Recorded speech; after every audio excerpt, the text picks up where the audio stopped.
Radio Madhuban सुनने वाले सभी श्रोताओं को संदीप त्रिवेदी यानी मेरा प्यार भरा नमस्कार। श्रोताओं, हाजिर हूं आप सबके लिए कार्यक्रम मन की आंखों से लेकर के। आपने देखा कि अक्सर हम लोग अलग अलग जिंदगी के अनछुए पहलुओं को आप सबके सामने रखने का प्रयास करते हैं और खासकर दिव्यांग साथियों से संबंधित जो भी परिस्थितियां हो सकती हैं, श्रोताओं, उन सब को आपके सामने विस्तार से हमें रखने का प्रयास करना पड़ता है। आज भी आप सब जब इस कार्यक्रम को सुनेंगे तो आपको लगेगा कि वाकई में एक दिव्यांग के लिए चुनौतियां कितनी बड़ी हो जाती हैं जब खासकर कोरोना जैसी महामारी से उसका आमना सामना हो जाता है। जी हाँ, तो आप ठीक समझ रहे हैं श्रोताओं। आज इस कार्यक्रम में हम एक ऐसे साथी से बात कर रहे हैं जो आंखों से देख नहीं सकते हैं।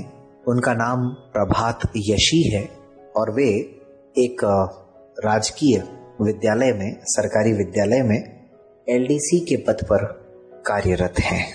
लेकिन पिछला एक महीना उनकी जिंदगी का जो रहा है, उस एक महीने में इस महामारी की वजह से क्या कुछ उन्हें सहना पड़ा है, क्या कुछ उन्हें झेलना पड़ा है, वे एवं उनका परिवार कितना प्रभावित हुआ है, बस आप सबको इसी सच्चाई से रूबरू करवाने का प्रयास कर रहे हैं आज हम।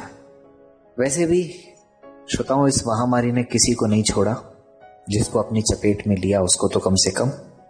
लेकिन अगर एक दिव्यांग व्यक्ति, और उसमें भी अगर दृष्टिबाधित व्यक्ति जिसका सारा काम छू करके ही होता है, वो अगर जब प्रभावित हो जाए तो फिर क्या होता है, बस यही जानने समझने का प्रयास आज इस कार्यक्रम में आप और हम करने वाले हैं। तो आप सुन रहे हैं रेडियो मधुबन 90.4 FM। तो स्वागत करते हैं प्रभात जी का। सभी को मेरा नमस्कार और बहुत शुभकामनाएं, और संदीप सर को बहुत बहुत शुक्रिया मुझे इस शो में शामिल करने के लिए।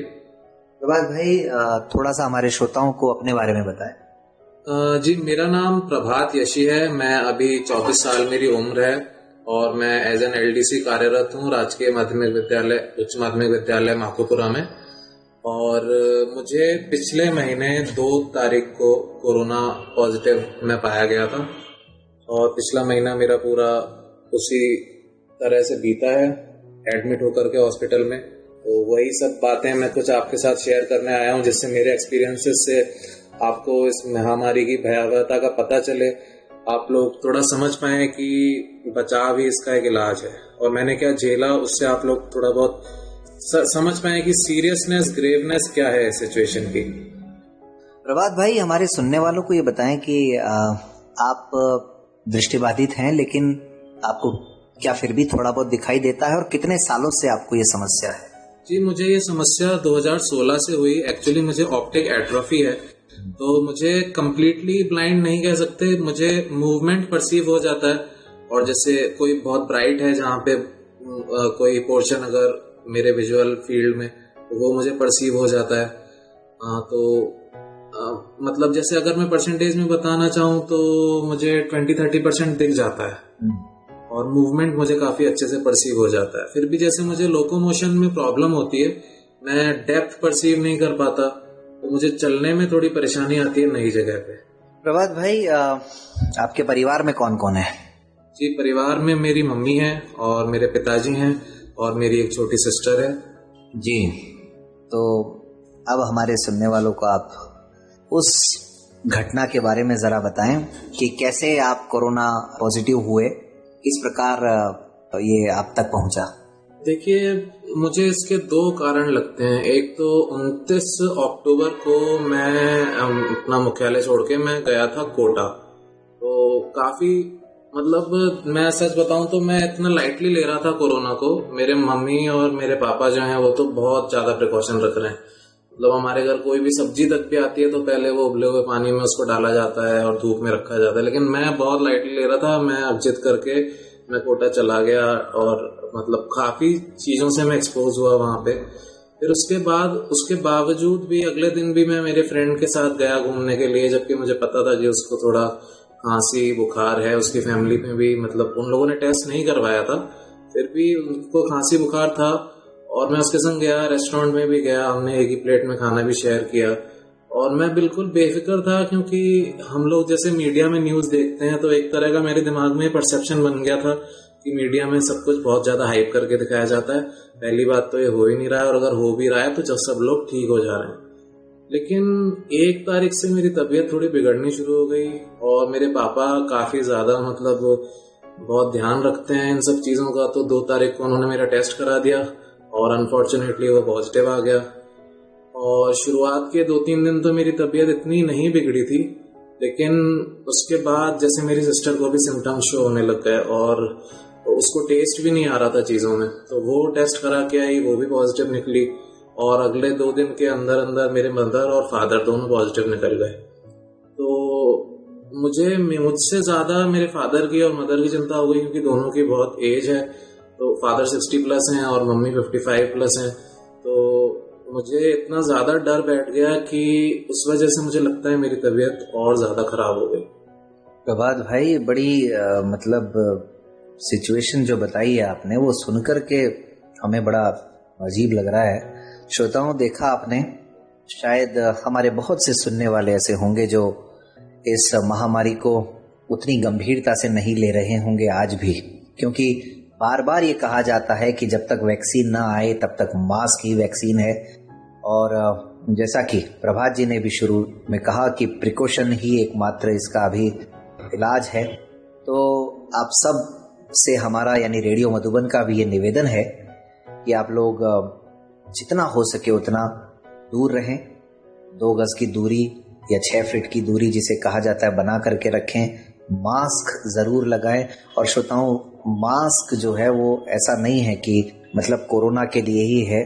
कई लोगों को पहले शौक हुआ करता था ना स्कार्फ और ये सब चीज़ें लगाने का, तो आप समझिए ये उसका ही एक तरह का सब्स्टिट्यूट है जो कि हमें इस महामारी से भी बचा रहा है, साथ साथ हमारी त्वचा को भी वो सुरक्षित कर रहा है।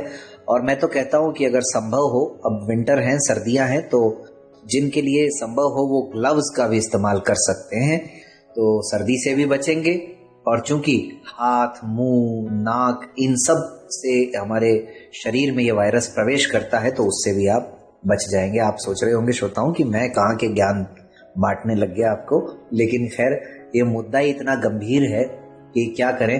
प्रभात भाई, तो क्या मतलब सबसे पहली प्रतिक्रिया क्या थी आपकी खुद की, या आपको उस समय क्या लगा जब पॉजिटिव रिपोर्ट आई तब? जी, सबसे पहले तो मुझे ये लगा कि मैं आइसोलेट हो जाता हूँ, क्योंकि सबसे पहले मुझे मेरे मम्मी और पापा की चिंता होने लग गई कि मेरी वजह से कहीं ये पॉजिटिव ना हो जाए और फिर जिंदगी भर का मुझे एक मलाल हो जाएगा। तो सबसे पहले मैंने यही किया कि एक कमरा मैंने पूरा, जो मेरा कमरा है खुद का, उसमें मैं पूरी तरह से बंद हो गया और मम्मी पापा को सबको समझा दिया कि खाना वाना मेरे लिए बाहर ही रख दिया जाए, मैं खुद ले लूँगा, मेरे बर्तन अलग कर दिए जाएं। तो मैंने पूरी कोशिश ये की कि मैं आइसोलेट हो जाऊं, मेरी वजह से किसी और को ना हो। फिर भी दोस्तों, ये इतनी तेजी से फैलने वाली बीमारी है कि इतना प्रिकॉशन रखने के बावजूद भी मेरे चारों फैमिली मेंबर्स को हो गया। तो सबसे पहली तो मेरी यही रही। और जब तक मेरी तबीयत थोड़ी ठीक थी तब तक भी मुझे इतनी सीरियसनेस इसकी नहीं पता चली थी। जिस दिन से मेरी सांस में मुझे प्रॉब्लम शुरू हुई और खांसी आने लग गई, थोड़ी सी भी तेज सांस भरते ही, तब से तो फिर मैंने दिन भर भगवान को याद करना शुरू कर दिया। मैंने सोचा जैसे तैसे मुझे बचा लो। और मतलब आपको ऐसा भी लगने लग गया था कि भाई अब बचना भी मुश्किल है? आपको एक स्टेज ऐसी भी आ गई थी क्या? बिल्कुल सर, मुझे ऐसा लगने लग गया था, ऐसा एहसास हो रहा था, क्योंकि मैंने मतलब मुझे ये बात अच्छे से पता है कि मेरी इम्यूनिटी बहुत वीक है, क्योंकि मेरी दवाइयाँ काफी समय से चल रही हैं और काफी चीजें ऐसी रही हैं लाइफ में। आपको आइज की वजह से भी काफी मेडिसिन लेनी पड़ी होंगी ना? काफी मेडिसिन लेनी पड़ती हैं सर आइज की वजह से, और कुछ साइकेट्रिक मेडिसिन भी चलती हैं।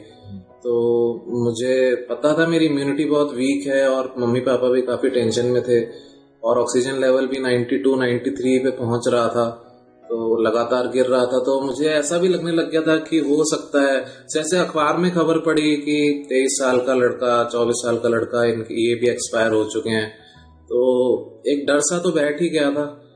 और मुझसे उससे भी ज्यादा डर मुझे मेरे मम्मी पापा का लग रहा था। लेकिन मैं यही कहना चाहूंगा कि उन लोगों ने इतना प्रिकॉशन रखा और इतना ज्यादा कोरोना गाइडलाइंस को फॉलो किया, स्टीम लेते रहे बार बार, बीटाडाइन से गॉर्गल करते रहे और तमाम तरह के उन्होंने प्रिकॉशन रखे, ज्यादा बाहर नहीं निकले, तो 4 या 5 दिन में वो पूरी तरह से ठीक हो गए।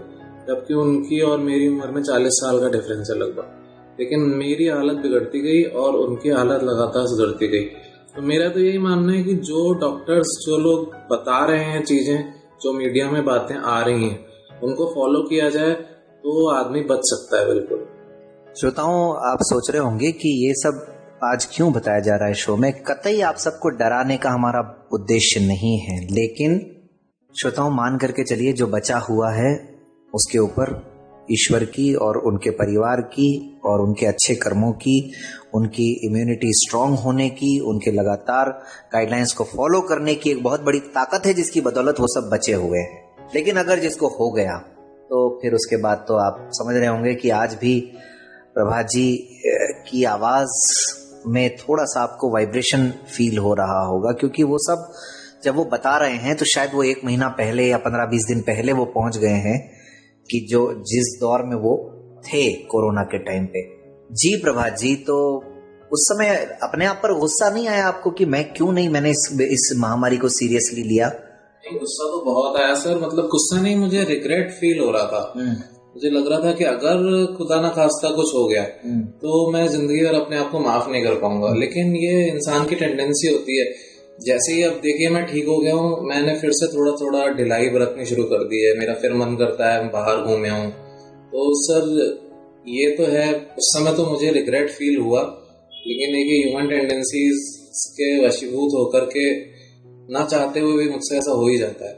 तो अभी आपका मन दोबारा कर रहा है प्रभात भाई, तो अब आपने मन को समझा लिया है या नहीं समझा पाए हैं?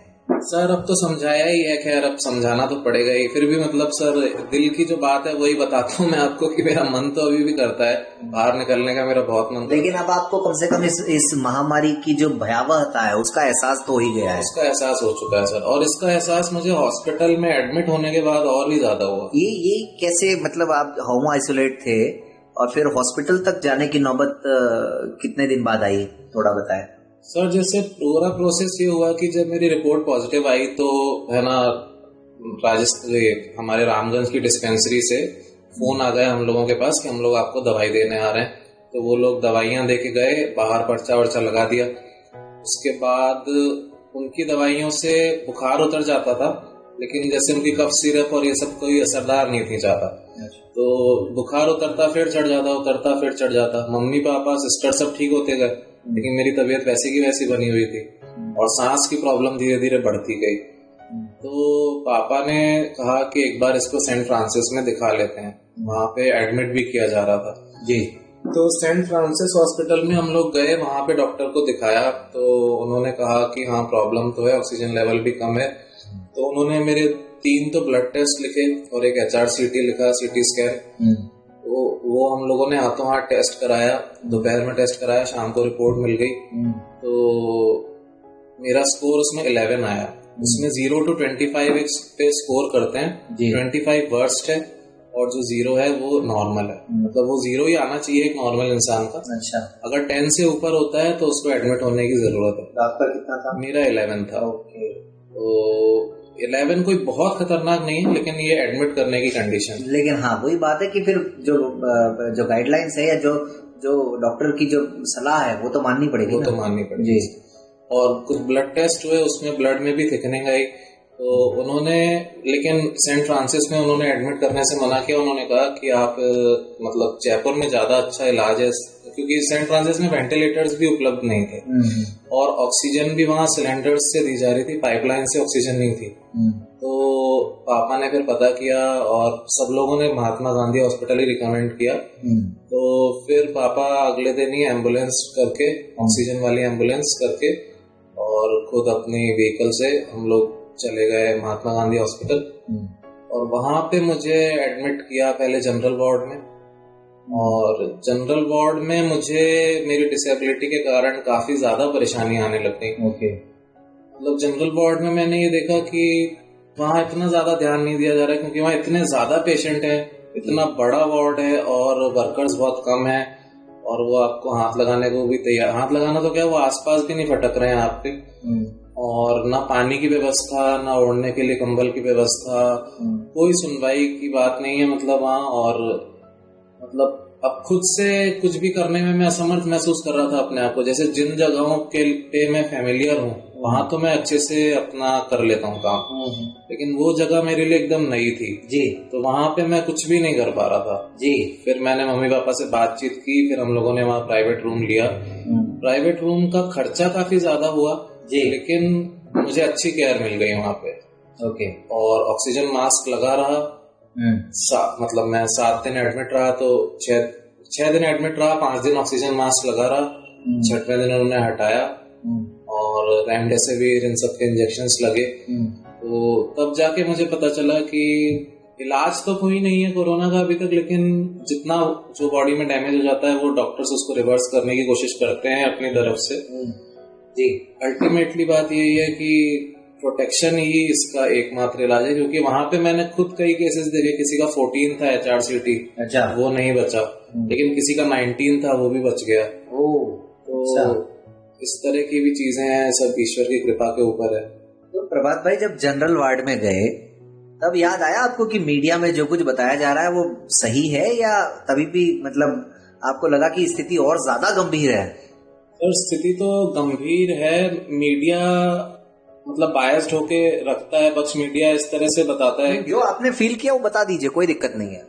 हाँ सर, स्थिति तो बहुत गंभीर है वैसे। यदि आपके पास पैसा है तो आपकी जान बच सकती है बहुत आसानी से, नहीं तो सब भगवान भरोसे है। मुझे तो यही फील हुआ वहां। बताइए श्रोताओं, बहुत इंपॉर्टेंट बात है ये कि अगर आप आर्थिक रूप से सक्षम हैं तब तो फिर भी कुछ हो सकता है, वरना तो स्थिति बहुत मुश्किल है। अब वहाँ के स्टाफ का और डॉक्टर्स का कैसा रवैया था आपके प्रति पर्टिकुलरली? और एक बात ये भी कि जो मीडिया में आता है बेड्स नहीं अवेलेबल हैं, क्या इस तरह की दिक्कत आपके साथ भी आई? सर उस हॉस्पिटल में बेड्स तो बहुत अवेलेबल थे, लेकिन जो मतलब स्टाफ था, जो जनरल वार्ड में जो स्टाफ था, उनका रवैया तो बहुत गलत था। जैसे मैं आपको कुछ किस्से बताता हूँ कि उस वार्ड में काफी बेड खाली थे, लेकिन जो उस वार्ड को मैनेज कर रहा था जो दूसरा व्यक्ति मुझे लाया, तो वार्ड मैनेज करने वाले ने उस व्यक्ति से कह दिया कि अब नीचे जाके बोल दे कि और जगह नहीं है यहाँ। अच्छा। कि अपन कितने लोगों को मैनेज करेंगे। अच्छा। दूसरी बात सर कि मैं वहाँ पे कंबल मांग रहा था बार बार, तो मैं सिस्टर कह रहा था। अब मुझे दिखता नहीं है वहाँ, लोगों को पता था। बिल्कुल सही है। अब वहाँ एक लेडी थी वहाँ पे, फिर मैं उनके पास गया, जब मैंने कहा कि मैं इतनी देर से आपको आवाज लगा रहा हूँ और मुझे ये सामान चाहिए, तो बोलती हैं कि मैं सिस्टर नहीं हूँ, मैं डॉक्टर हूँ। तो कम से कम उनको समझना चाहिए, मुझे क्या पता कि वो सिस्टर है कि डॉक्टर है। अगर मैं आवाज लगा रहा हूँ तो कोई रिस्पॉन्स तो देना चाहिए। लेकिन मैंने ये देखा कि जब मेरे को जनरल वार्ड से प्राइवेट रूम में शिफ्ट कर दिया गया तो हर 10 मिनट में कोई खातिरदारी के लिए आ रहा है। अच्छा। मतलब अब वहाँ का चार्ट बहुत ज्यादा था। हाँ, मतलब आपने अच्छा खासा पैसा दे दिया। हाँ। तो खातिरदारी भी फिर ठीक ठाक शुरू हो गई, मतलब खासी खातिरदारी शुरू हो गई। हर 10 मिनट में कोई आ रहा है, गर्म पानी मिल रहा है। और मेरी मदर ने डॉक्टर से बात की तो उनको मेरे साथ रुकने दिया। और बाकी रूम काफी अच्छा था, एकदम होटल के रूम जैसा ही था, बाथरूम टॉयलेट सब था। अच्छा। पैसा खर्च कर दिया तो बहुत अच्छी खातिरदारी की उन लोगों। स्टाफ भी बहुत अच्छा हो गया, डॉक्टर्स तो अच्छे ही थे। डॉक्टर्स की तरफ से कोई आपको दिक्कत नहीं है? हाँ, ओके। श्रोताओं, ये जो अभी जिन जगहों का थोड़ी देर पहले नाम ले रहे थे, रामगंज या सेंट फ्रांसिस, ये सब अजमेर के इलाके हैं और प्रभात अजमेर में ही रहते हैं। खैर, तो प्रभात भाई फिर कब ये खुशखबरी मिली कि भाई अब आप डिस्चार्ज होने वाले हैं? ये मुझे 18 तारीख को पता चला। सुबह डॉक्टर ने मुझे आकर के न्यूज दी। वो लोग क्या करते हैं कि जब आपका पूरा इलाज हो जाता है, ड्रिप चढ़ जाती है, रेमडेसिविर इनके इंजेक्शंस लग जाते हैं, तो जब उनको लगता है कि अब आपका ऑक्सीजन लेवल मेंटेन हो रहा है बिना ऑक्सीजन मास्क के, तब वो लोग कोरोना टेस्ट करते हैं आपका एक बार। अच्छा। और उसकी रिपोर्ट अगर नेगेटिव आ जाती है तो कुछ मेडिसिन लिख के अगले दिन आपको डिस्चार्ज कर देते हैं। 18 तारीख को सुबह मुझे पता चला और दोपहर तक उन्होंने डिस्चार्ज कर दिया। तो जब आप डिस्चार्ज हो रहे थे, अंदर से आपको उस समय ऐसी फीलिंग आ रही थी कि हाँ यार अब बेटर है, थोड़ा सा वाकई में मैं डिस्चार्ज होने लायक हूँ, मतलब ये आपको अभी भी लग रहा था नहीं यार अभी मेरे को रखना चाहिए कुछ दिन और यहाँ? आपका दिल क्या कह रहा था? मेरा दिल कह रहा था कि हाँ डिस्चार्ज होना बहुत अच्छा है, मुझे करना चाहिए डिस्चार्ज, लेकिन मेरा दिमाग नहीं कह रहा था, क्योंकि मुझे थोड़ी थोड़ी सांस में प्रॉब्लम तब भी लग रही थी। इवन जब मैं डिस्चार्ज होके बाहर आया तब भी मैं वहाँ खांस रहा था, लेकिन डॉक्टर्स ने मुझे बताया था कि ये कोरोना फैटीग है, थोड़े टाइम तक ये रहेगा ऐसे ही, मतलब इवन आपको 2-3 महीने तक बीच बीच में कभी जॉइंट्स में पेन हो सकता है और आपकी सांस फूल सकती है। उन्होंने कहा कि आप नेगेटिव हो चुके हो और जितना आपको इलाज लेना था आपको किया जा चुका है। तो मेरा दिल तो कर रहा था डिस्चार्ज होने का कि मैं हो जाऊं फटाफट से अपने घर जाऊं, लेकिन मेरे दिमाग में ये था कि अभी कुछ ना कुछ प्रॉब्लम है मेरी बॉडी में। तो उन्होंने लेकिन उसके लिए दवाइयां लिखी थी और बाद में उन्हीं की बात सही निकली, धीरे धीरे दवाइयां लेकर के अभी जैसे मैं कम्प्लीटली नॉर्मल हो चुका हूँ एकदम। तो वहां से आने के बाद कितने दिन बाद आपको और लगा कि भाई अब मैं पूरी तरह से ठीक हूँ? क्योंकि नेक्स्ट डे तो हो नहीं गया होगा, आपको कुछ प्रॉब्लम्स अपने शरीर में फील हो रही होंगी। ये कॉन्फिडेंस कब आया आपके अंदर, कितने दिन बाद? सर ये देखिए मैं 18 को डिस्चार्ज हो गया था वहां से, उसके बाद 24-25 के आसपास तक मुझे लगने लग गया था कि मैं ठीक हूँ, थोड़ी बहुत सांस में प्रॉब्लम है मुझे, तो मैं नॉर्मल अपना मतलब वही मैं फिर थोड़ा मस्ती में आ गया, थोड़ी बहुत मैंने मतलब ऐसे ही नॉर्मल लाइफ अपने शुरू कर दिया, एक्सरसाइज कर ली थोड़ी बहुत। और मैंने एक दिन थोड़ा काफी मतलब ऑयली खाना खा लिया, तो अगले दिन से ही मतलब उसी रात से शायद 25-26 की बात है, मेरे जॉइंट्स में जो मेरा नी जॉइंट है और जो एंकल जॉइंट है उसमें इतना तेज दर्द होना शुरू हो गया, मतलब असहनीय। ये रात को वैसे मैं कभी रात को जगाता नहीं मम्मी को, चाहे कितना भी बुखार या कुछ भी हो, मम्मी को भी मैंने जगा दिया और बहुत सीवियर पेन हो रहा था, बहुत सीवियर। तो फिर पेन किलर्स कुछ अवेलेबल नहीं थी, मम्मी ने तेल लगाया और फिर वो पेन परसिस्ट किया, अगले दिन 1-2 दिन परसिस्ट किया, धीरे धीरे हल्का होता रहा। तो हम लोगों ने डॉक्टर से बात की तो उन्होंने बताया कि इस टाइम पे खाने पीने का भी ध्यान रखना है क्योंकि शुगर लेवल डिसबैलेंस हो जाता है। तो पूरी तरह से जब मुझे लगने लग गया था कि मैं ठीक हूँ, उसके बाद एकदम से ये झटका मुझे और लगा कि मेरे जॉइंट्स ने बिल्कुल एकदम जवाब दे दिया, जैसे खड़ा होना तक मुझसे मुश्किल हो रहा था बहुत। तो फिर मैंने कम्प्लीटली रेस्ट किया और जो जहाँ पे मैं काम करता हूँ वहाँ पे लोगों ने मुझे बहुत अच्छे से कोऑपरेट किया। और हाँ, वही मैं पूछने वाला था कि इस पूरे जर्नी में या इस पूरे ड्यूरिंग दिस पीरियड आपके स्टाफ साथियों का कैसा रवैया रहा, आपको क्या लगा? सर स्टाफ ने तो मुझे इतना अच्छे से कोऑपरेट किया कि जितना शुक्रिया उनका किया जाए उतना कम है। मतलब मुझे अपनी तरफ से उनसे कुछ कहना ही नहीं पड़ा। मैं मतलब जिस दिन 18 तारीख को मैं डिस्चार्ज होकर 19 को मैं ज्वाइन करने आया तो उन्होंने मुझे अपने आप ही कह दिया कि आप रेस्ट करिए थोड़े दिन, जब आप फिट हो जाएंगे तब आप आइएगा। तो मुझे इतना अच्छा लगा और मैं इतना ग्रेटफुल फील करता हूँ अभी तक उनके लिए कि मुझे अपनी तरफ से कुछ कहना ही नहीं पड़ा, उन्होंने मुझे पूरी एकदम मोहलत दी और मैंने रेस्ट किया घर पे, उसी के कारण मैं ठीक हो गया कम्प्लीटली और अब मैं फिट एंड फाइन हूँ एकदम। तो अब मैंने वापस से ज्वाइन कर लिया। तो स्टाफ वालों का तो मैं तहे दिल से शुक्रिया अदा करना चाहता हूँ। प्रभात भाई, अच्छा है आप ठीक हो गए, बहुत अच्छी बात है, स्टाफ का भी कॉपरेशन रहा, सब कुछ है। थोड़ा सा अब ये बताएं कि इस पूरे दौरान, इस पूरे समय में रिश्तेदार, पड़ोसी, जरा उनके बारे में भी बता दीजिए कि आपके दिल ने क्या कहा, क्या फील किया आपने? सर देखिए, रिश्तेदारों का तो यही है कि अवॉइड ही किया उन लोगों ने भी हमें।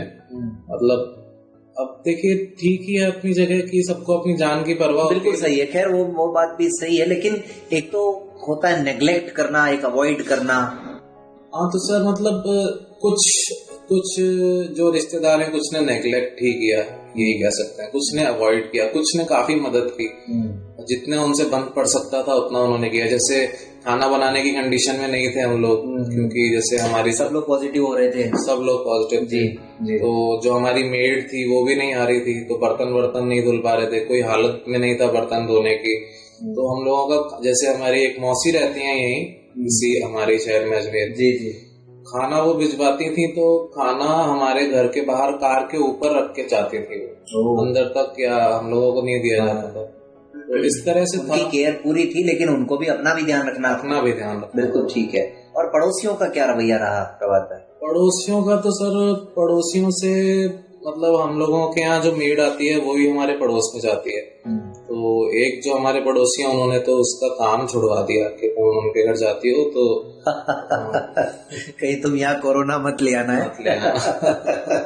वही बात है सर। और जैसे मेरे मामा का मतलब हम लोग शेयर्ड ही होम में रहते हैं, एक पोर्शन मेरे मामा का है, एक पोर्शन हमारा है।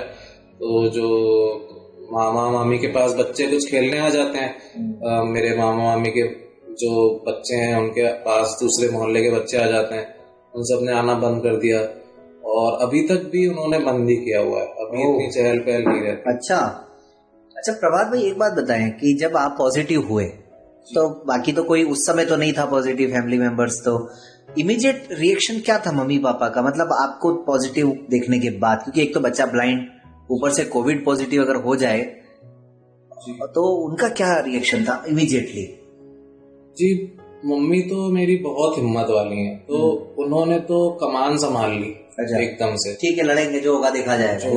अच्छा। मतलब मम्मी का हमेशा फाइटिंग एटीट्यूड रहता है। अगर वो अंदर से डरी हुई घबराई हुई भी थी तो वो मुझे कभी भी दिखाती नहीं है। और पापा का ऐसा है कि उनका ना चाहते हुए भी दिख जाता है। अच्छा। बहुत टेंशन में। अच्छा। मतलब वो ओवर प्रोटेक्टिव और बार बार ऑक्सीजन लेना। अच्छा। और हर 15-20 मिनट बाद की ऑक्सीजन चेक करो। वो बहुत ज्यादा चिंता में आ गए थे और एडमिट कराने के लिए भी उन्होंने इंसिस्ट किया।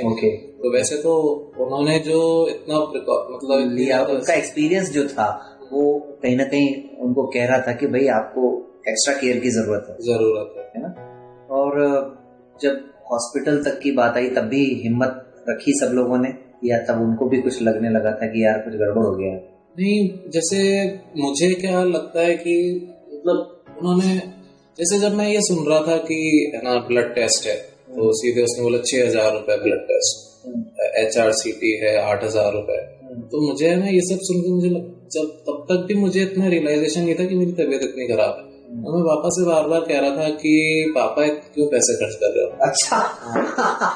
तो क्योंकि मुझे ये सब आपको लग रहा था कि नहीं हो जाएगा, सब हो जाएगा सब। लेकिन उस टाइम पापा ने मुझसे कहा कि अरे तुम जिंदा रहोगे तो तुम कमा लोगे, उसमें क्या है, सीधी सी बात है। तो पापा मतलब मुझसे हंसी मजाक के टोन में बात कर रहे थे, अंदर से बहुत बेचारे परेशान, समझ तो रहे थे कि सिचुएशन बहुत क्रिटिकल है, लेकिन वो आपको भी हौसला कहीं ना कहीं दे रहे थे। चलिए, माँ बाप और सिस्टर सब लोग खड़े रहे आपके साथ प्रभात भाई। सही बात है सर। मैं यही कह सकता हूँ इसमें कि मतलब जो अपने एकदम क्लोजेस्ट ब्लड रिलेशन है उन लोगों के अलावा तो कोई इतना कर ही नहीं सकता। आप सोच ही नहीं सकते आपकी कोई और आपके लिए इतना करेगा। तो प्रभात जी, आप इस पूरी अपनी जो जर्नी रही उसको आप किस रूप में देखते हैं और क्या कहना चाहते हैं आप श्रोताओं से? जी, मैं इस पूरी जर्नी को एक लर्निंग एक्सपीरियंस के रूप में देखता हूँ। मैं अपने आप को एक तरह से कि मैं एक छोटी सी नोटबुक बन गया हूँ जिसको पढ़ के दूसरे लोग सीख सकते हैं बहुत क्विक वे में। छोटी सी एक नोट्स की किताब है कि आप अगर आपको लगता हो कि कोरोना आपको कुछ नहीं कर सकता या आपको कोरोना नहीं होगा, तो ये आपकी गलतफहमी है। जिस समय तक आपको नहीं हुआ है उस समय तक आपको मतलब बहुत हरा हरा सूझेगा, लेकिन जिस समय हो जाता है तो हालत बहुत खराब हो जाती है। तो मैंने तो इस जर्नी को एक एज अ लर्निंग एक्सपीरियंस लिया और इसी दौरान काफ़ी कुछ गुड हैबिट्स मुझ में डेवलप हो गई, तो वो सब भी मैंने सीखा। साथ ही मैं अपनी फैमिली के काफ़ी क्लोज आ गया और मुझे ये रियलाइज़ हुआ कि दुनिया में अच्छाई है, अभी अच्छे लोग होते हैं। जैसे कि मेरे स्टाफ ने मुझे इतना कोऑपरेट किया तो उन लोगों के भी मैं और करीब आया और मुझे ईश्वर पे भरोसा हुआ कि उन्होंने ही मुझे बचाया है एक तरह से, और उन्होंने मेरे मम्मी पापा को कुछ नहीं होने दिया। तो ईश्वर में मेरा विश्वास दृढ़ हुआ है और मैंने काफ़ी कुछ सीखा इस एक्सपीरियंस। प्रभात, आप समय बिताने की आपको दिक्कत होती थी? समय कैसे निकालूं यार, बिस्तर पे रहना है, एक ही कमरे में रहना है, अकेले रहना है, ऐसी प्रॉब्लम आपके साथ भी रही होगी, जाहिर सी बात है। हाँ, समय बिताने की दिक्कत वैसे सर मुझे इतनी महसूस नहीं हुई, क्योंकि नींद आती थी या क्या, या आप फोन चला लेते थे? फोन चलाता रहता था सर मैं। ये मेरी काफी टाइम समय से आदत है, कुछ ना कुछ मैं करता ही रहता हूँ फोन में, जनरली किसी न किसी टॉपिक के बारे में पढ़ता रहता। इस दौरान मन में आया कभी कि यार अब कोविड से जो भयावहता हुई है, अभी तक जो नुकसान हुआ है, उसके बारे में भी कुछ रिसर्च किया जाए इस फोन के माध्यम से, ऐसा कुछ आया मन में? फ्रैंकली सर ऐसा तो नहीं आया मन में, लेकिन जो भी न्यूज सुनता रहता हूँ तो उसमें ये बातें आती ही रहती हैं। ओके, तो अपडेटेड रहा उनसे। Okay okay okay. तो श्रोताओं, आपने सुना भाई, अब भगवान करे कि सब लोग बचे रहें, जल्दी से जल्दी ये जो पैंडेमिक है वो बीत जाए, महामारी चली जाए। मुझे कुछ और प्रश्न नहीं सूझ रहे हैं मेरे ख्याल में, क्योंकि हमारे लिए तो सुनना ज़्यादा महत्वपूर्ण है। प्रभात जी को पूछना इतना महत्वपूर्ण नहीं है, क्योंकि जो अनुभव हुआ है वो श्रोताओं उन्हें हुआ है, और उन्होंने अपने अनुभव से लगभग हर बात यहाँ पर कह दी है। और एक दिव्यांग व्यक्ति, एक दृष्टिबाधित व्यक्ति जिसका हर काम छू करके होता है, उसके लिए कितना मुश्किल हो सकता है, आप समझ सकते हैं।